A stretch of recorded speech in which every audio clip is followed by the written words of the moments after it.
ضلع کونسل کے پاس وسائل نہ ہونے کے برابر ہیں، مگر وسائل کی عدم دستیابی کے باوجود خود کو عوامی مسائل سے کسی صورت لا تعلق نہیں رکھ سکتے۔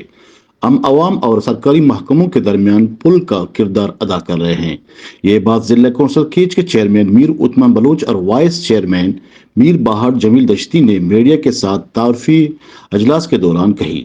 اس موقع پر چیف افسر امل کاشانی اور امل میر بلوچ بھی موجود تھے۔ اس موقع پر ضلع کونسل کیچ کے چیئرمین اور وائس چیئرمین نے کیچ کے دور دراز دیہی علاقوں کے عوام کو درپیش مسائل مشکلات سے آگاہی حاصل کی اور کئی ایک مسائل پر اٹھائے گئے اقدامات سے بھی میڈیا کو آگاہ کیا۔